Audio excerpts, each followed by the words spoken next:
Welcome to the lecture 7. Today we will talk about engineering processes which are part of the testing side of the V module. We will also talk about traceabilities in between left and right side of the V model. We will also zoom in to the all best practices that are part of the testing processes. As you can see, there are 5 processes which are part of this lecture. First two processes are part of the system process group, and they are system qualification test, system integration, and integration test. In the software engineering process group, we have software qualification test, software integration, and integration test. And on the end, we have software unit verification. Those processes will be scope of today's lecture. The last process that we discussed in the previous lecture was SVE3. Today we will start bottom up. We will start from the software unit verification. This is also a mandatory process and it is in the VDA scope. It is mapping to the ISO 26262 because we have in the chapter 9 software unit verification as mandatory process of ISO 26262. In the information security, there is also not any process which can be mapped to software unit verification. The purpose of SV4 process is to verify that software units are in compliance with the software detail design and non-functional software requirements. The first outcome, which is mandatory for this process, is that we need to establish the software unit verification strategy.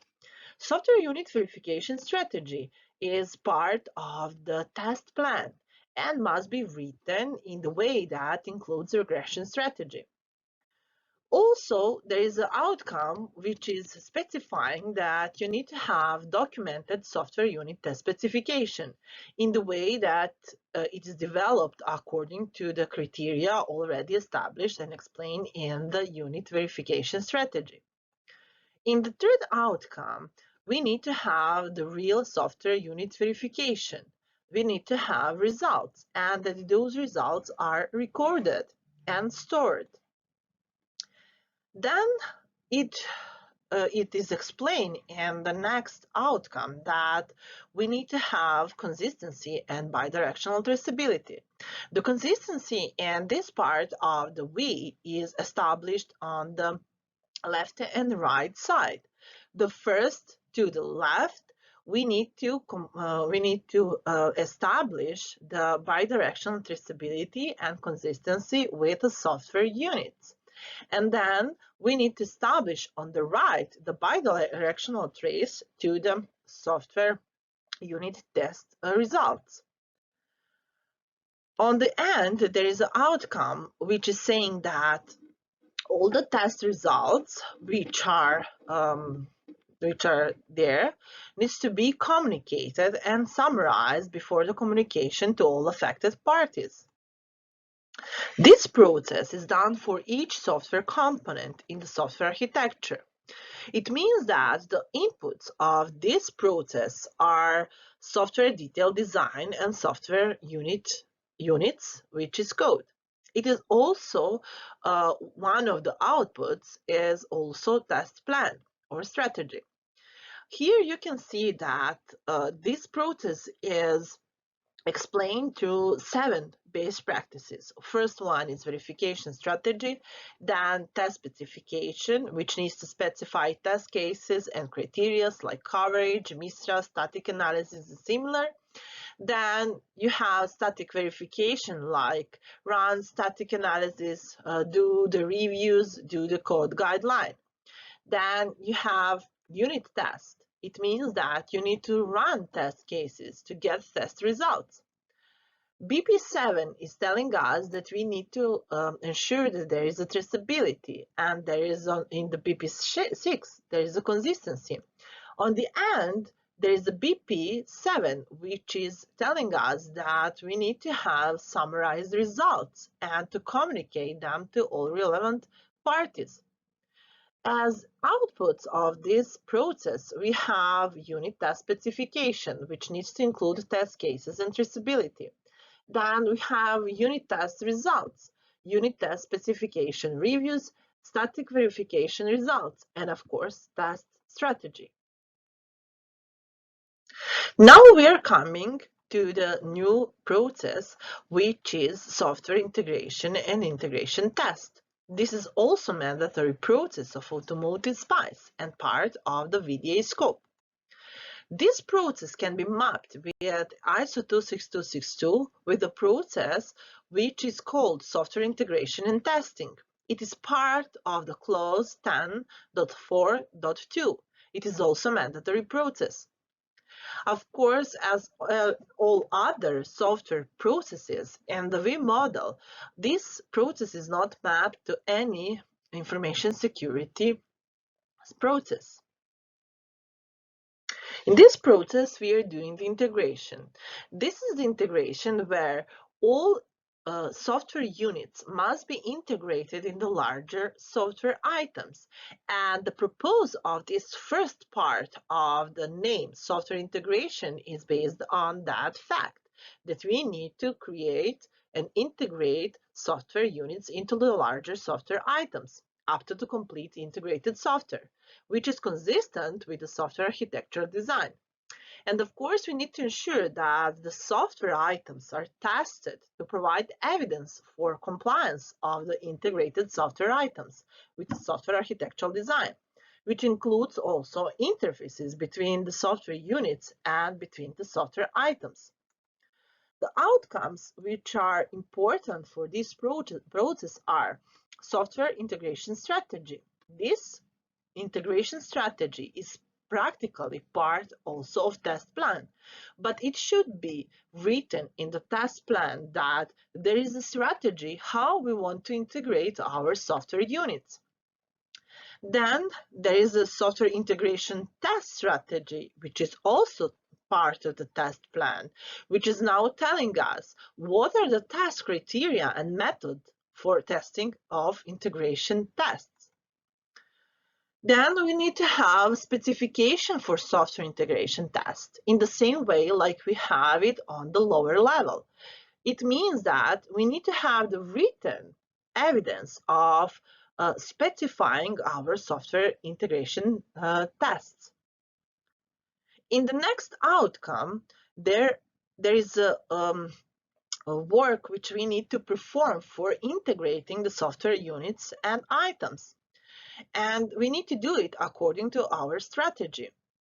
For that, we will need work products like software item, integrated software, and of course, build list. Next outcome is summarizing the test cases, which needs to be written according to the integration test strategy. And this is also part of the test specification. Outcome, which is telling us that integrated software items must be tested and results must be recorded, are also part of the test strategy, and they need to be shown as test results. Then, of course, there is a base practice, which is base practice of all of the processes in automotive SPICE, and this is that we need to ensure consistency and bidirectional traceability. In this process, we need to ensure it to the software architectural design, and on the other hand, to the test results. On the end, we have that we need to summarize and communicate all the results of integration test. Software integration in the integration test has as input software architecture and software unit and code. Also, there is integration strategy and test plan. For this process, we have 9 base practices. First base practice is summarizing the integration strategy. Next one, test strategy, including regression test. Then we have test specification and integration. Then we have selection of the test cases and integration tests. Then on the end, we have two best practices checking traceability and consistency, and of course, summarizing of the results. As output of this process, we have binary. We have integration test specification, which is including test cases and traceability. We have integration test results and integration test specifications reviews. And of course, if necessary, we have integration strategy and test plan. Here you can see that basically this process, as it is written in the gray area, has very logical sequence. It means that integration strategy is defined and test strategy is defined, which is including regression tests. It means that those two strategies must be compliant. Then the test cases are specified to verify integration of the software units, which will be done later on. The criteria for software units and their integration are also part of the strategies. Then test cases are selected, they are executed, and all the test results are obtained and must be stored. All the traceabilities and reviews must be done. All the activities and how the results are looking like must be summarized and communicated to all the stakeholders.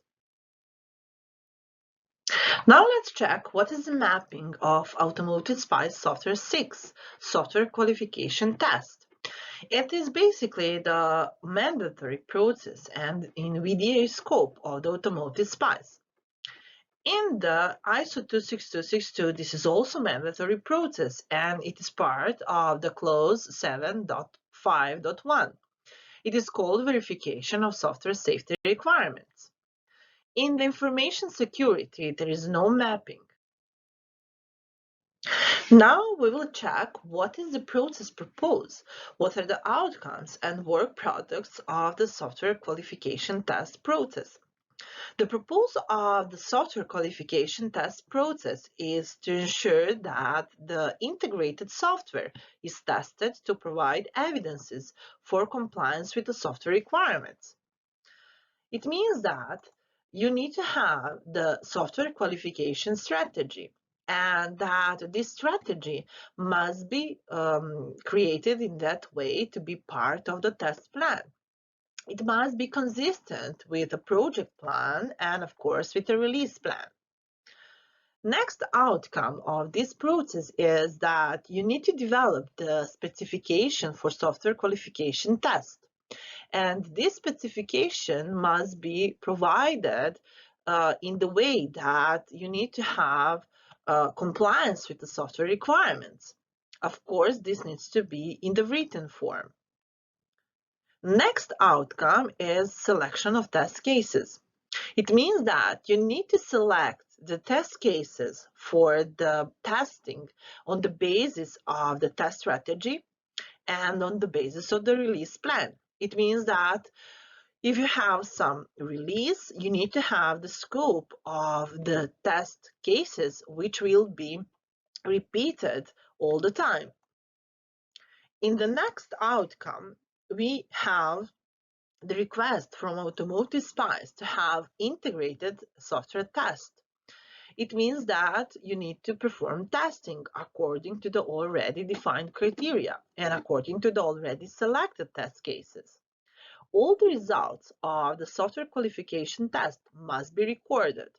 The test results must be kept in the way that we can check in the previous releases what are the problems in the testing. Outcome, which is summarizing consistency, bidirectional traceability, is telling us that we need to have the bidirectional traceability in between software requirements and software qualification test specification, as well as test cases and test results. These bidirectional traceabilities and consistencies must be kept in the review record, traceability record, in the similar records.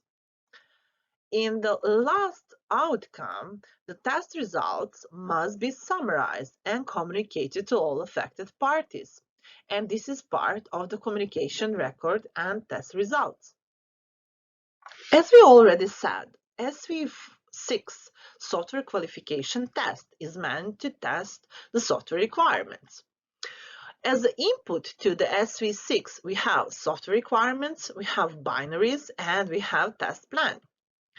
There are 7 base practices which we can check. First one is that we have test strategy, which is including regression strategy and static analysis. Then that we have test specification, which is specifying the test cases, requirements tests. Also that we have selection of the test cases in the BP3.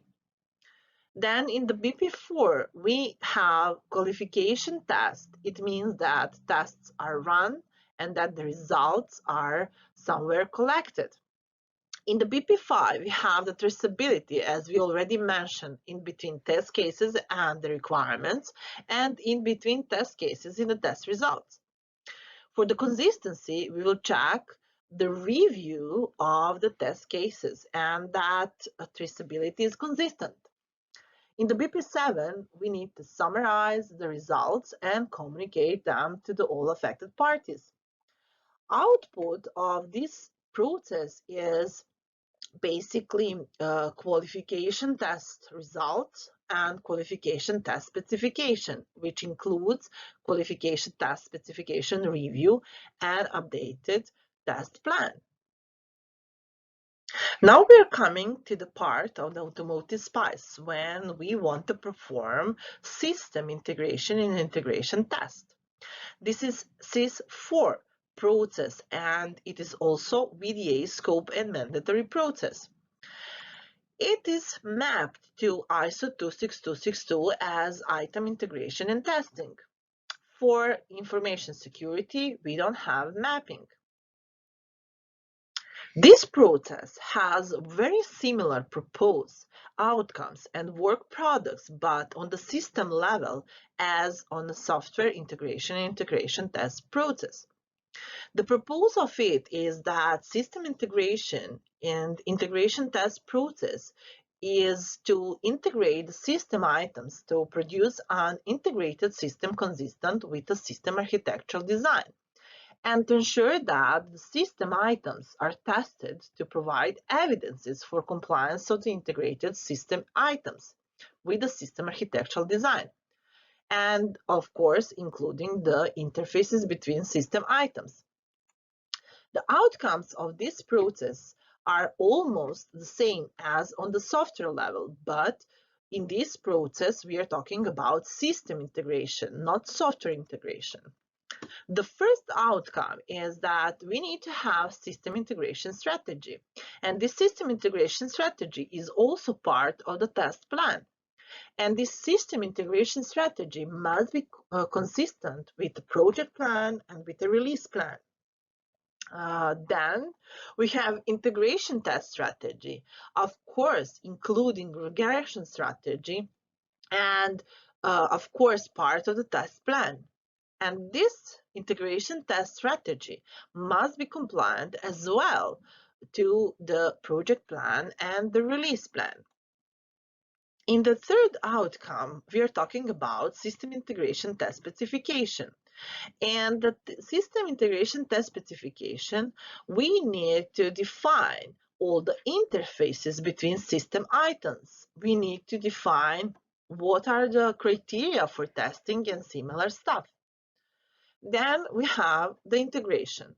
We need to integrate the system items up to the complete integrated system according to the already defined integration strategy. And this is really important point, that when you're doing some part of the process, you need to do it according to the strategy.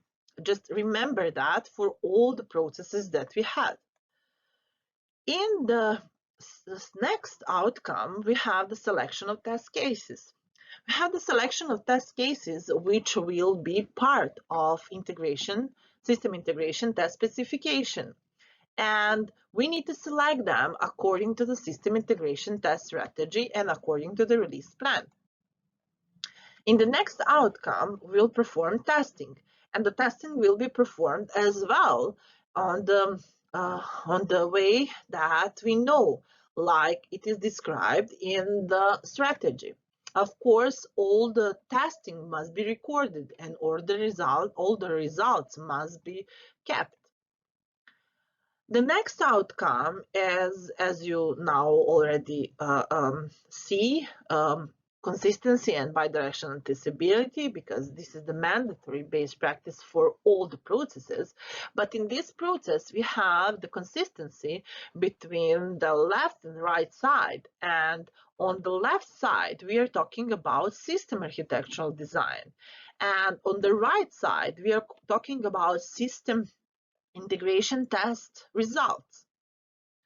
The last outcome is that we need to summarize and communicate test results. Let's now check what are the best practices under the outcomes that we already mentioned. We have 9 outcomes. First is integration strategy. Second one is test strategy. Then we have test specification, which needs to be developed according to the strategies. Then we are performing integration. And then we have selection of the test cases. After having all those criteria and strategies, we can continue with the testing. And this is base practice 6. In the base practice 7, we have explained that we need to establish bidirectional traceability. In base practice 8, we need to ensure consistency. Of course, on the end, we will summarize and communicate results. Now you can see that most of the base practices in the testing side of the V are repeating the same, but on the different level. It is really easy to learn what are the best practices of automotive spice if you think in the direction that, first of all, you need to do the strategy, then you need to select test cases and to have the test specification on any of the levels. Then you need to, if it is about the integration, you will need to integrate those items, and of course to establish traceability and consistency of already tested software. Of course, on the end, you will for sure summarize your results. In this process, we have 2 inputs. One is management process and another one is SIS3, the previous testing. Then we have the outputs. The outputs of this process is integration test specification and integration test results. Of course, there will be integration strategy and test plan. The last process that we will talk about in Automotive Spice part of this training is system qualification test. It is also mandatory and VDA scope process. In the ISO 26262, we don't have a mapping, but for information security, there is a one, let's say, annex, which is explaining test data. The purpose of this process is basically to ensure that the integrated system is now tested in the way that it is fully compliant with the system requirements and that this system is ready to deliver. Now we will check what are the outcomes. For sure, you are expecting that the first outcome will be test strategy. Then the next outcome will be test specification, which includes, of course, all the things that we already summarized through all other processes, which are dealing with the testing. Then we need to select test cases, which will be part of some kind of the release testing. We need to perform testing and, of course, to record those test results. And then to establish bidirectional traceability to the left and right side. On the end, of course, we need to summarize those results and communicate to all the affected parties. In this last process of the automotive spice that we will discuss through this training, we have 7 best practices. The first one is dealing with the test strategy. The second is dealing with the test specification. Then we have selection, testing, traceability, consistency, and test results. For the inputs, we have the month 3 and SIS2 process. Outputs are qualification test specification, qualification test results, qualification test specification reviews on the system level. This process is meant to test the system requirements. And the process goes like this. System qualification test strategy is defined, which is including regression test strategy. Then we have test cases, which needs to be specified to verify the system requirements. Then we have the selection, execution, and test results obtained. Then we have the traceability and the reviews of the system specification. Then there is the test results, which needs to be summarized and communicated to all affected parties. Now think about what will happen if the test engineer discovered a bug on the level of software architecture. This will be your preparation for the next exercise. Think about what are the processes which will be impacted. Since we are now finishing with the ASPICE module, and this unit is finished because we have only one remaining VDA scope process, acquisition 4, which is not the part of this training because it is not used heavily in all the projects. We will now summarize and perform the project 1, which will be uploaded on the canvas.